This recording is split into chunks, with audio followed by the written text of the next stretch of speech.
लिखा जहां बैल नहीं वहां गौशाला निर्मल तो रहती, पर बैल के बल से अनाज की बढ़ती होती। आज किसी बंदे को यहां पे किसी को बोल दो, अच्छा आप कहां रहते हो? मैं जी फलाने पिंड च रहना जी, पर मेरे पास खाने के लिए पैसा नहीं है, पहनने के लिए कपड़ा नहीं है, मैं बहुत तंग हूं, आज किराया भी पकड़ के आया हूं चर्च पे। अच्छा गांव में रहते हो आप? हाँ। अच्छा आप एक पशु रख लो, एक गाय रख लो, एक भैंस रख लो।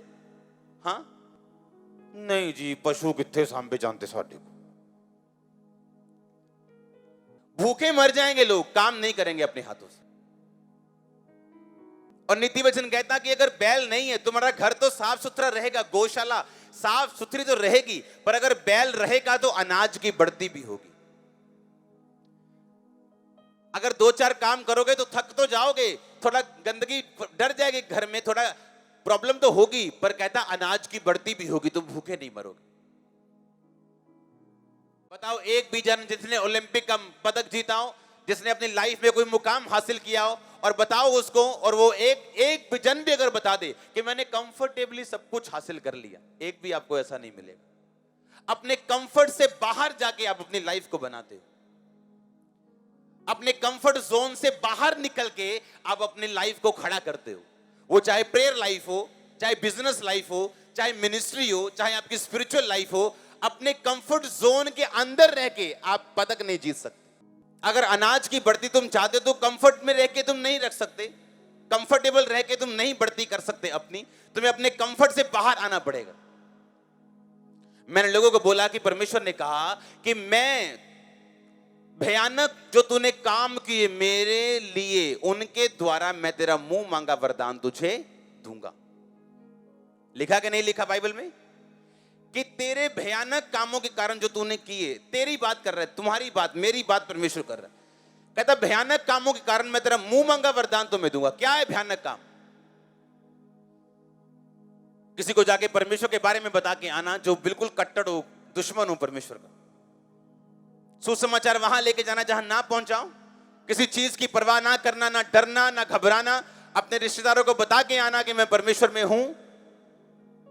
बीज बोने के लिए परवाह ना करना, काम करने के लिए परवाह ना करना, प्रभु का काम खुल के करना। कहता भयानक कामों के कारण तू मुंह मांगा वरदान पाएगा।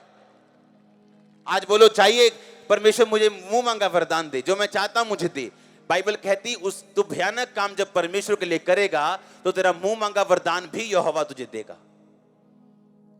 पर अगर वचन पढ़ा ही नहीं है और सिर्फ मांगते जा रहे हैं जिन्नी की तरह, जैसे जिन के पास आए कि विष मांग ली, ये विष मांग ली, लगता है चिराग से अभी जिन निकलेगा और अभी बोल देगा ये ले मेरे आका।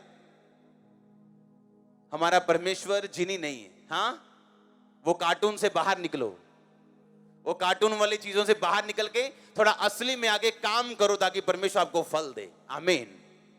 कहता तेरे किए हुए भयानक कामों के द्वारा यहोवा तुझे मुंह मांगा वरदान देगा। तेरे किए भयानक कामों के द्वारा अपने चले चलाए काम को छोड़ के मिनिस्ट्री में आना, यह भयानक काम था और मुझे मुंह मांगे वरदान मिले। सब कुछ सेट करके छोड़ देना और फिर मिनिस्ट्री में आ जाना, यह भयानक काम था परमेश्वर के लिए। परवाह ना करना, पूरे काम की जैसे करना वैसे ही करना, किसी का डर ना रखना, यह भयानक काम था। कहता तू भयानक मेरे लिए काम करेगा, मैं मुंह मांगा वरदान तुझे दूंगा। तू अपनी जान खोएगा, मैं तुम्हें वापिस करूंगा। तू अपने बचाएगा, मैं तुझे छीन लूंगा। तू मेरे लिए खोल देगा सब कुछ, मैं तुझे दे दूंगा। परमेश्वर ने जीना सिखाया आपको वचन के जरिए। आमीन। परमेश्वर का वचन आपको ताकत देता है, आपको बुद्धि देता है, आपको समझ देता है हर एक काम को करने की और फलदार रहने की अपनी लाइफ में। अगर बाइबल आपकी लाइफ का डेली हिस्सा बन जाए, अगर वचन आपकी लाइफ का डेली हिस्सा बन जाए, तो आप कहां जाओगे? हालेलुया। कहता बैल जहां नहीं वहां गौशाला निर्मल रहती, पर कहता बैल के बल से अनाज की बढ़ती होती। कहते पंगा लेना ही नहीं है जी, कोई आराम से रहना है कंफर्ट में।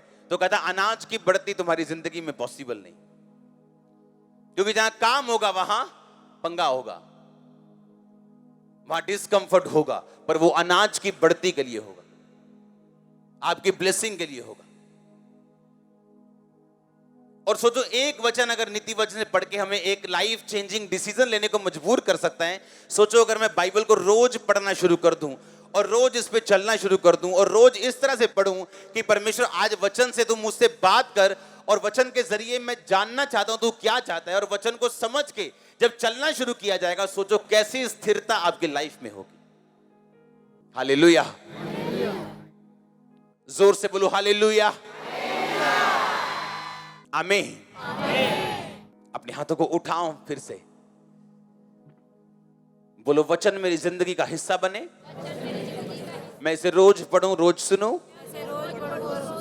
ताकि मैं स्थिर रह सकूं, फलदायक रह सकूं, किसी अच्छी चीज की मुझे कमी ना हो, मैं उसके वचनों से खोज सकूं, यहोवा के मन को जान सकूं, परमेश्वर के उद्धार को समझ सकूं।